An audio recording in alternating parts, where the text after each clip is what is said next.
Welcome to Shad's Guitar Show. Whether it's the gear or the players who made the gear famous, join me each episode as we discuss all things guitar. Hey, what's up everyone, and welcome into another episode of Shad's Guitar Show, and I'm so glad you're joining me today. As I am glad that you join me for every episode, and I appreciate those of you who have been along for the whole ride. Hopefully you guys have learned some things and gotten some bang for your buck, so to speak, as you've been listening. Today I'm going to talk about, kind of off the cuff here, about my most preferred to last resort methods of acquiring gear. Now, for those of you who know me, Chris, and I'm trying to think, James, I'm not sure who else is listening to this that I'm close friends with, but you will know that I buy and sell guitar on the regular. I guess you could call me a gear flipper of sorts. And there are certain ways that you learn as you go that are best for acquiring gear on the used market. So I'm going to kind of just go through the way that I most prefer to my last resort for getting gear, and maybe some of this will be helpful to you. So without further ado, let's jump into the best ways to acquire new gear. All right, so 10 plus years of flipping gear has taught me a lot about what to do and, more importantly, what not to do. Like every other gear flipping guy out there, I've made some really bad buys and gotten stung a few times along the way. But ultimately, at the end of the day, I've made a pretty good amount of money as a kind of a side gig, which is a great thing. You know, I've gotten to try a ton of guitars, pretty much everything I've ever wanted to try. And I've had literally hundreds of guitars go through my hands, which has been a really cool experience. And I've learned, again, like I said, I've learned some really important things as I've gone. But I think one of the things that I wanted to share today is just kind of my hierarchy of, preferred methods for getting gear. So my number one go-to way to acquire new gear is face-to-face, right? So that means finding it on Craigslist, or maybe Facebook Marketplace, something local where I can meet up with the person, make a cash sale, and ultimately be able to check the piece of gear out before I spend my money.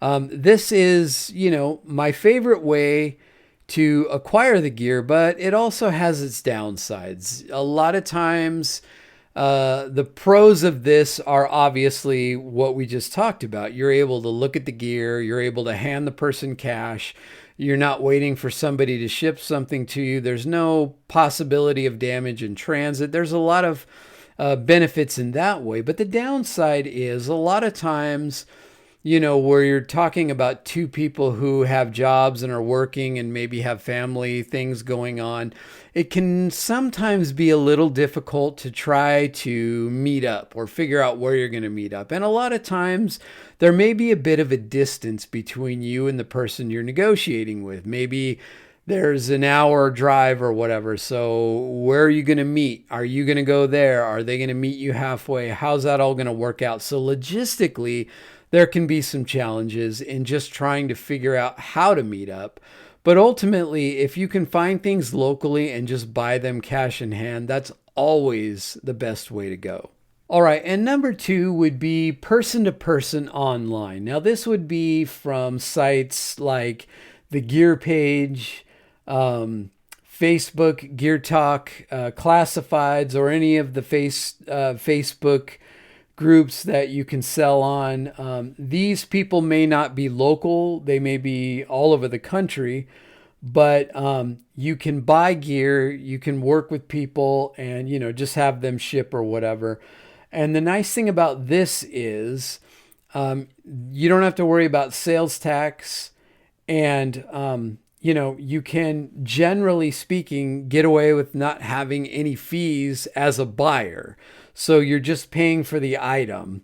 and getting it, and you're not having to worry about sales tax or any of the things like that, which is always a good thing. Now, the cons of this kind of interaction or transaction is that you don't have a ton of recourse should something go wrong. Now, I want to say this, and anybody who's interested in buying gear or maybe getting into buying gear, or you're just looking to buy one thing. You're not trying to flip anything. You're just trying to get the best deal you can. Never, I repeat, never buy anything from anyone using PayPal Friends and Family or Venmo or Zelle, where you're just giving them the money like as a friend kind of thing, and not a goods and services transaction. You will have no recourse if that person doesn't send the item you purchased. If it shows up damaged or not in the condition they said, and you're like, hey, you told me it was this and I got it and there's all these problems and I want my money back, there is no way you're going to get your money back. You are basically out whatever you spent. So please, no matter how appealing it sounds to try to save a little money on a piece of gear by doing the friends and family kind of thing, don't do it. Now, the only caveat to that for me is if I've done deals with the person that I'm talking to, on numerous occasions, then I'll feel pretty comfortable, maybe doing that friends and family kind of option, just because I have history with this person. We've done deals in the past. I've gotten gear from them before, and it's always been as advertised. And generally, most of these places, you can see their feedback rating, right? Like, it's really important to look at that feedback rating and see, it's pretty rare that on a site like the Gear Page, that I will do business with somebody who has a 0 feedback rating. It's a gamble because you don't know anything about this person. It's their first time trying to sell something. The flip side of that is, as long as you're using PayPal goods and services, you do have recourse in the event that something goes wrong, and some kind of avenue to try to recoup your money should it not work out properly. And a lot of times you can kind of parlay their first selling experience on a forum or whatever into a better deal for yourself, just by saying like, hey, you don't have any feedback, I'm willing to take a chance. I'm willing to try to help you out here, but, work with me on the price, because they need to get their feedback rating built up. And a lot of times you can save a little money by just being willing to work with them. But again, in this instance, never, ever, ever do a no fee payments type that leaves you with no recourse should something go wrong. Okay, and number 3 would be a fee-based online kind of site. Something like Reverb or the Sweetwater Gear Exchange or eBay. So the problem here is that you're going to pay sales tax, and there's no way around that, which kind of is a drag. If you're buying a $3,000 guitar, that can add several $100s on top of what you're already spending. So, if you're going to try to buy things to resell, that's just cutting into whatever profit margin. And even if you're not a reseller, even if you're not flipping gear, it just makes it more expensive, and it gives you less, ability to get out of it and get your money back should you decide that you want to sell that down the road. So that is one of the downsides for sure of working with buyers or sellers on Reverb or eBay or Sweetwater Gear Exchange. But obviously the huge pro of it is that there is way more of what you're looking for. So if you're looking for a specific guitar or pedal or amplifier or whatever it is you're looking for, and you go on, Facebook or Gear, the Gear Page or any forum-based classified section, the likelihood that you're going to find that specific thing is pretty slim. And if there are any, there's probably only one, maybe two. But, whatever it is you're looking for, when you go on Reverb or eBay, you're probably going to find a ton of them, unless it's something really rare there's all kinds of them, and it gives you more options for negotiating for a better price. So that is one of the big pluses of, looking for things on a fee-based online site. Okay, and as my last resort, let's say I just can't find what I'm looking for. I can't find a used one. Maybe it's something that's just come out. There aren't any for sale, but I've got to have one.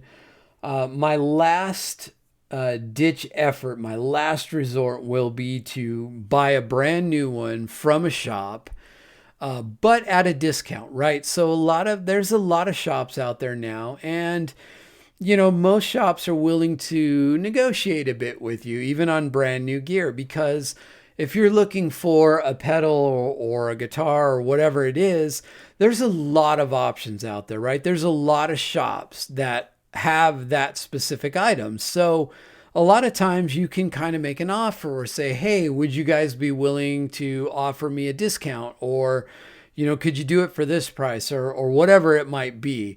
So there is some room for negotiation there, but like with buying anything new, even at a discount, you're going to pay way more than you are if you buy the same item used.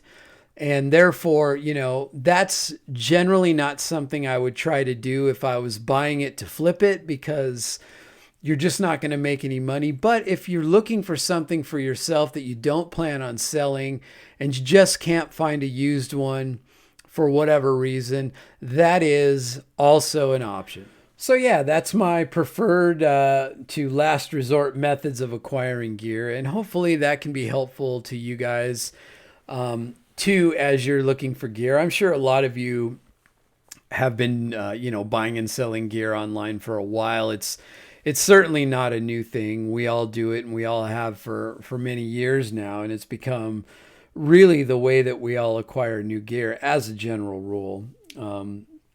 But I'm going to do some more of these kind of best practices as we go along from time to time. And hopefully this can be beneficial and helpful to you. So if you enjoyed this episode, I'd be so happy if you would share it with a guitar playing or gear buying friend. Also, wherever you're listening to this right now, please take a second and give me a 5-star rating and leave a comment, leave, a feedback, something to let people know that this is a cool show and they should check it out. That is incredibly helpful, probably the most helpful thing you could do. And if you would do that, it would be awesome. I would greatly appreciate it. Next time you're over on YouTube, and we know you're going to be on YouTube probably sometime today, whenever you're listening to this, go to Shad's Guitar Show and make sure to subscribe. There's really cool content over there and a lot of cool things to check out. So please do that.